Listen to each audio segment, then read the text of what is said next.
Hey everybody, John with HillCo here. I want to do a quick introduction and assembly video for our professional series stainless steel uncapping tank. It's going to come in a cardboard box. We'll talk about the assembly part of it first, so I have it kind of partially disassembled here, and then we'll talk about the features and benefits of it.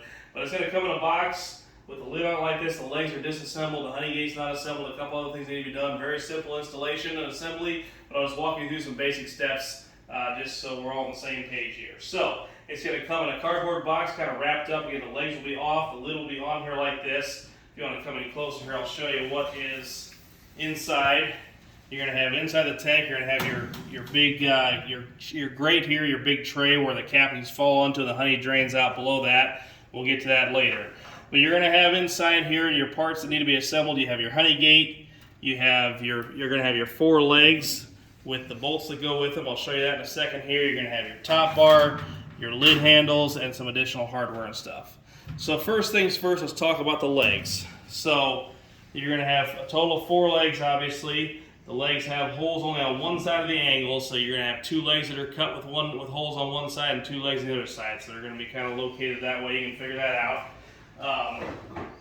You're going to have inside your hardware bag. You have a total of 8 of these short little bolts, 8 flat washers, and 8 of these nuts. And how they go on is you're going to put your bolt head through your washer, like so. You're going to have your leg. It might be helpful to have somebody help you with this, but to help hold it up till you get the first couple legs on. You're going to have your hole in the leg lined up with the hole in the tank. Your bolt goes through your washer, in through here like this. Sometimes a little bit of a tight fit. I'll kind of thread it in there a little bit in this case. Alright, if you want to come in here on the back side, obviously you can see your bolt is protruding through. You're going to put this nut on with this serrated washer piece towards the inside. Tighten it up like that by hand. Then use a 14mm wrench and socket, or 2 14mm wrenches, or whatever you got handy, and we're just going to tighten that up. You're obviously going to do that for both your bolts in the leg all the way around. Alright, so that's all. Let's just say you got all your legs on now. Now we're going to go to the other hardware. So before we do anything else, I guess we'll install the honey gates. Your honey gate comes in like this. You have your male nut piece here like this. So we're going to show you how that goes on. I'm going to pull this tray out of here. Set it aside. And then you can see here you have a hole inside the bottom where your honey gate goes. What I'm going to do here is I'm going to take my honey gate up from the underside, and then take my nut piece here, go in from the top, just thread that in. I'm going to tighten it up using the honey gate on the bottom. I'm actually going to turn that part to get it good and tight. If you don't like the orientation of it, just kind of finagle with a little bit, move the location of this nut a little bit to get it towards straight, or whatever direction you want it to go.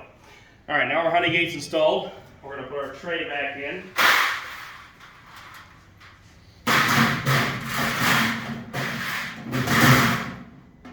Next, I'm going to install the top bar here. So this bar goes across here like this. This is your bar you're going to use to set your frame on.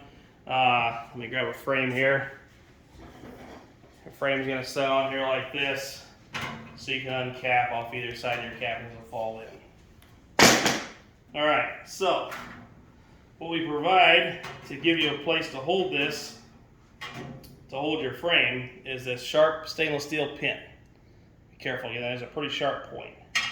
What we're going to do here, this nut and pin will probably be separate in your hardware bag. With this little bitty lock nut's the only small tiny nut you're going to find in the bag. The threaded part of your pin here is going to go to the top in the hole. There's only one hole in the center here. Going to go in like that, and your nut will thread on from the bottom like so. I have my ratchet here ready with a 7mm socket on it. I'm just going to tighten that little guy up. Oops, get it going the right direction first, John.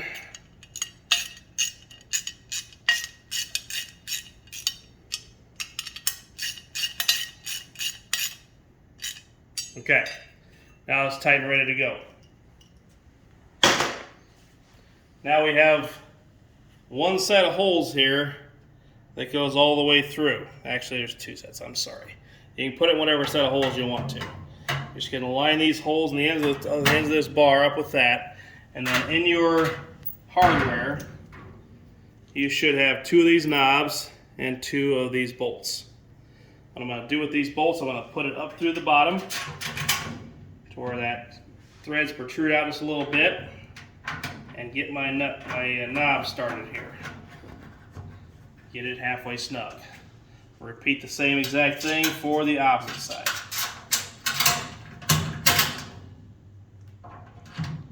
Now I will warn you here that putting this pin on and putting these knobs on, admittedly this is a little bit of a design flaw we're going to probably work on in the future.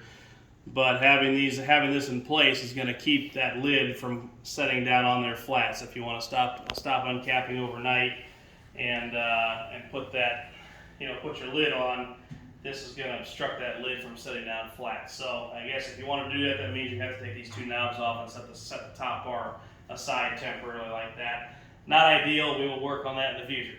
So, all right, now we got a top bar installed. We are just about done. The only thing left to do is install the handles on the lid. As you can see, the lid has two sets of holes here and here. So what we're going to do is we're going to put a handle on top here above those holes.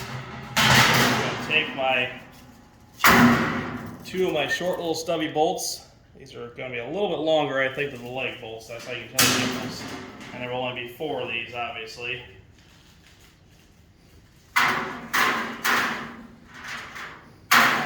Use my clumsiness here. Okay, so I'm taking my bolt, put it through this here hole, try to find the threads on the handle, and get it started. Do the same thing for the second bolt.